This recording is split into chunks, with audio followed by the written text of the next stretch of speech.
Fire force ഉദ്യോഗസ്ഥരുമായി നമ്മൾ സംസാരിച്ചിരുന്നു. അവർ പറയുന്നത് കൂടുതൽ യൂണിറ്റുകൾ ഇവിടേക്ക് എത്തി അധികം താമസിയാതെ തന്നെ തീ അണയ്ക്കാൻ കഴിയുമെന്നുള്ളതാണ്. നമ്മൾ ഈ കാണുന്ന ദൃശ്യങ്ങളുടെ ഭീകരാവസ്ഥയല്ല അവർ പറയുന്നത്. അതിനു മുൻപ് ഇതിലും ഗുരുതരമായ സ്ഥിതി ഉണ്ടായിരുന്നു. പക്ഷേ ആ സ്ഥിതിക്ക് ഇപ്പോൾ മാറ്റം വന്നിട്ടുണ്ട് എന്നുള്ളതാണ് അവർ പറയുന്നത്. നിയന്ത്രണ വിധേയമായിക്കൊണ്ടിരിക്കുന്നു എന്നുള്ളതാണ് ഫയർഫോഴ്സ് ഉദ്യോഗസ്ഥർ വ്യക്തമാക്കുന്നത്. നേരത്തെ ഈ തീ പിടിച്ച സമയത്തെ അവസ്ഥ ഇതായിരുന്നില്ല.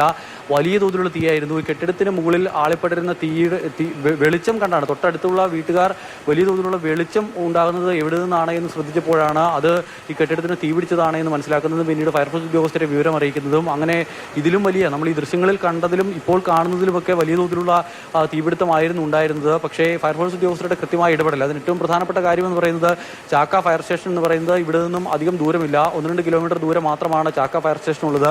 അവിടെ നിന്നും അതിവേഗത്തിൽ ഫയർഫോഴ്സ് ഉദ്യോഗസ്ഥർക്ക് ഇവിടേക്ക് എത്തി തീ അണയ്ക്കാനുള്ള ശ്രമം ഈ തുടക്കത്തിൽ തന്നെ ചെയ്യാനായി. അതിനാൽ തന്നെയാണ് പുറത്തേക്ക് തീ വിടരുത്. ഈ കെട്ടിടത്തിന് പുറത്തും നമ്മൾ നേരത്തെ ദൃശ്യങ്ങൾ കണ്ടതുപോലെ വലിയ തോതിൽ ഈ പ്ലാസ്റ്റിക് കുപ്പികൾ ഇങ്ങനെ കൂട്ടിയിട്ടിട്ടുണ്ട്. പക്ഷേ അവിടേക്ക് തീ പടരുന്നത് നിയന്ത്രിക്കാൻ കൃത്യമായ ഇടപെടൽ കൊണ്ടായി എന്നുള്ളതാണ് നമുക്ക് മനസ്സിലാക്കാനാവുന്നത്. മാത്രമല്ല മഴ കൂടി പെയ്തതോടുകൂടി ഇവിടെയുള്ള ഈ പുറത്ത് കൂട്ടിയിട്ടിരിക്കുന്ന പ്ലാസ്റ്റിക് കുപ്പികളും മറ്റുമൊക്കെ അത് കൂട്ടിയിട്ടിരിക്കുന്ന ചാക്കുകളും മറ്റുമൊക്കെ നനഞ്ഞിട്ടുണ്ട്. അതിനാൽ തന്നെ പുറത്തേക്ക് ഇതുവരെയും തീ പടർന്നിട്ടില്ല. ഒരു കെട്ടിടത്തിനുള്ളിൽ ആണ് ഇപ്പോൾ തീ ഇങ്ങനെ നിന്ന് കത്തുന്നത് നമുക്ക് കാണാൻ കഴിയുന്നത്.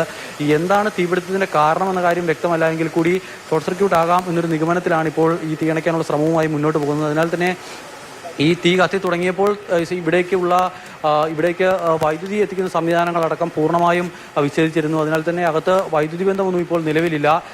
അകത്ത് ഈ കെട്ടിടത്തിൻ്റെ ഒരു ഭാഗം പൂർണ്ണമായും, നമ്മൾ ഈ കാണുന്ന ഒരു ഭാഗം പൂർണ്ണമായും തകർന്ന് തരിപ്പണമായി കിടക്കുന്നതാണ് നമുക്ക് വ്യക്തമാകുന്നത്. നിലവിൽ എന്തായാലും വന്ന അവസ്ഥയുമായി താരതമ്യം ചെയ്യുമ്പോൾ തീ കുറഞ്ഞിട്ടുണ്ട് എന്നുള്ള കാര്യത്തിൽ സംശയം വേണ്ട. ഇതേ അവസ്ഥയിൽ മുന്നോട്ട് പോവുകയാണ് എങ്കിൽ അധികം വൈകാതെ തന്നെ തീ പൂർണ്ണമായും അണയ്ക്കാൻ കഴിയും എന്നുള്ളതാണ് പ്രതീക്ഷിക്കുന്നത്. പൂജ. ശരി, അമൽ തേനമ്പറമ്പിലാണ് വിവരങ്ങൾ നൽകിക്കൊണ്ടിരുന്നത്.